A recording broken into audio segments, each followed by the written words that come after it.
जिन भाइयों को किसी तरह की बैटरी चार्ज करनी है या एम्पलीफायर चाहिए या कोई पंखा चलाना है 12 वोल्ट, जो छोटा पंखा आता है 12 वोल्ट का डीसी पंखा, तो ये वीडियो पूरा देखें। जैसे इन्वर्टर की बैटरी लो होगी तो उसको चार्ज करने के लिए भी, उसकी बैटरी को चार्ज करने के लिए ये छोटा ट्रांसफार्मर बहुत उपयोगी होता है। ट्रक की, बाइक की, कार की, किसी भी बैटरी को चार्ज करने के लिए ये ट्रांसफार्मर बहुत उपयोगी होता है। तो वीडियो पूरा देखना, अंत तक बंदे रहोगे तो इसके बारे में मैं लगभग आपको पूरी जानकारी दे दूंगा। अभी इसमें एक साइड में दो लाल तार दिख रहे हैं, इस दो लाल तार को हम डायरेक्ट एसी में देंगे, 220 या 240 वोल्ट सप्लाई इनपुट करेंगे। जब इधर से इनपुट करेंगे तो बाहर से हमको जो आउटपुट मिलता है वो मिलेगा 12 0 12, मतलब 12 12 प्लस माइनस मिलते हैं, और बीच में जो ग्राउंड होता है। तो हम प्लस माइनस से 24 वोल्ट भी निकाल सकते हैं, और अगर ग्राउंड का उपयोग करके सिर्फ 12 वोल्ट भी निकाल सकते हैं। वो अपनी मर्जी के ऊपर डिपेंड करता है हम इसमें से कितना वोल्टेज आउटपुट निकाल सकते हैं।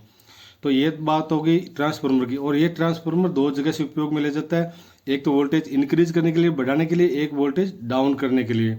डाउन करने के लिए मैं पहले ही बता दूँ, टेप रिकॉर्डर या बैटरी को चार्ज करने में लिया जाता है।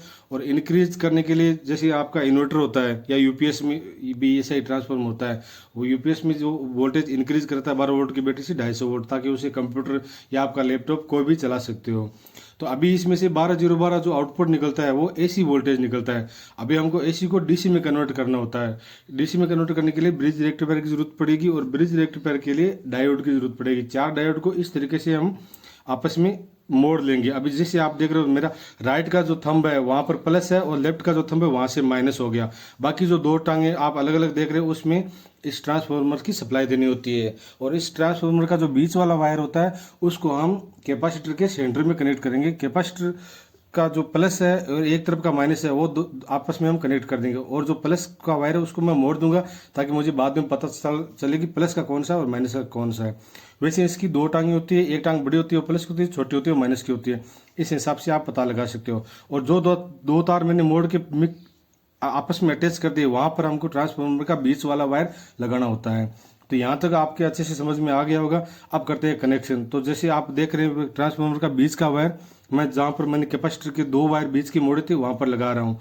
तो ये अपना हो गया बीच का। ग्राउंड का तो वैसे 0 होता है, और अभी जो बचेगा वो दो 12 12 के प्लस और माइनस बचेंगे। लेकिन हम एसी से इनपुट कराएंगे तो ही हमें आउटपुट में 12 वोल्ट प्लस या माइनस मिलेंगे। जो कैपेसिटर के अंदर आपने जो निशान देखा होता है, एक तरफ ब्लैक निशान होता है, एक तरफ गोल्डन मतलब सिल्वर तरह का, व्हाइट तरह का एक पट्टी होता है। जिधर व्हाइट तरह का दोनों साइड पट्टी होता है वो प्लस होता है, और जिधर दोनों साइड ब्लैक होता है वो माइनस होता है।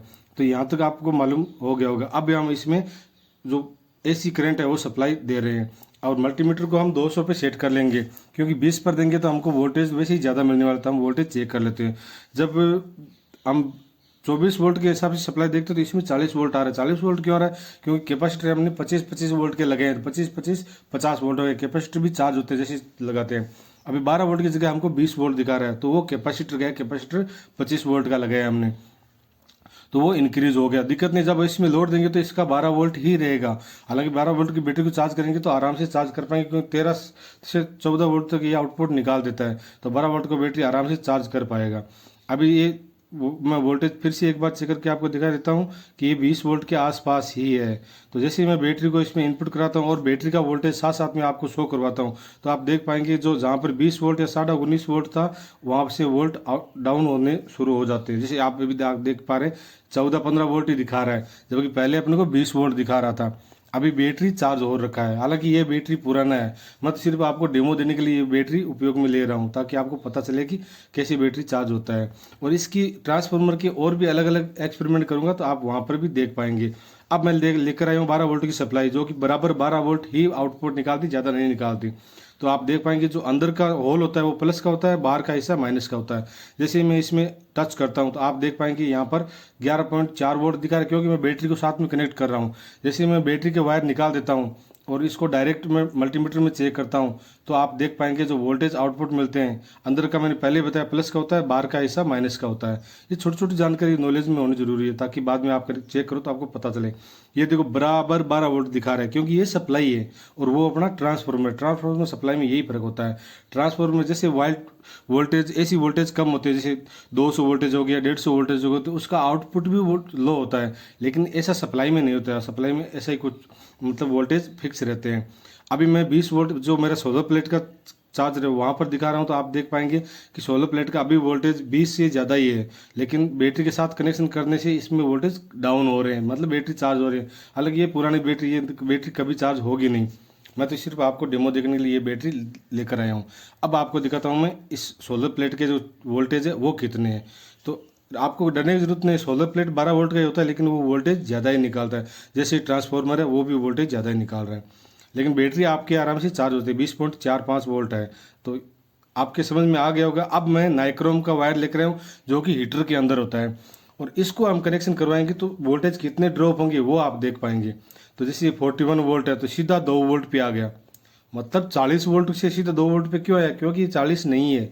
यहाँ पर आपको 12 24 या 25 वोल्ट ही ये ट्रांसफार्मर आउटपुट देगा। और वहाँ पर अगर हम हाई लोड देते हैं, ये स्प्रिंग हक का मैंने एकदम छोटा हिस्सा रखा तो बहुत ज़्यादा हाई लोड दिया है, तो इसमें से अभी 2 वोल्ट ही आउटपुट निकल रहे हैं। समझ में आ गया होगा।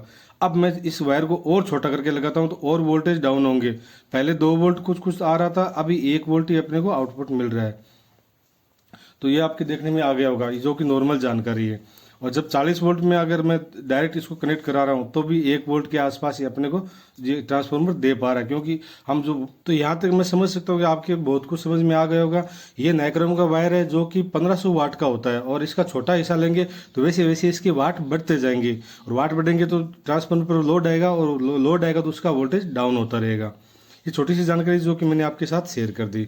और वीडियो पर आप, अगर आपने यहाँ तक मेरा पूरा वीडियो देखा है तो इस वीडियो को एक लाइक ज़रूर कर देना, और चैनल पर पहली बार आए हो तो चैनल को सब्सक्राइब जरूर कर देना।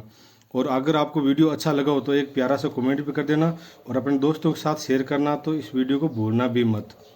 और इसी तरह की छोटी छोटी जानकारी लेकर मैं आपके सामने आता रहूँगा, तो सब्सक्राइब जरूर कर देना। और ये ट्रांसफार्मर छोटी साइज़ में, आपने घरों में जो आपके गांव में या शहर में देखा होगा तो बहुत बड़े ट्रांसफार्मर होते हैं।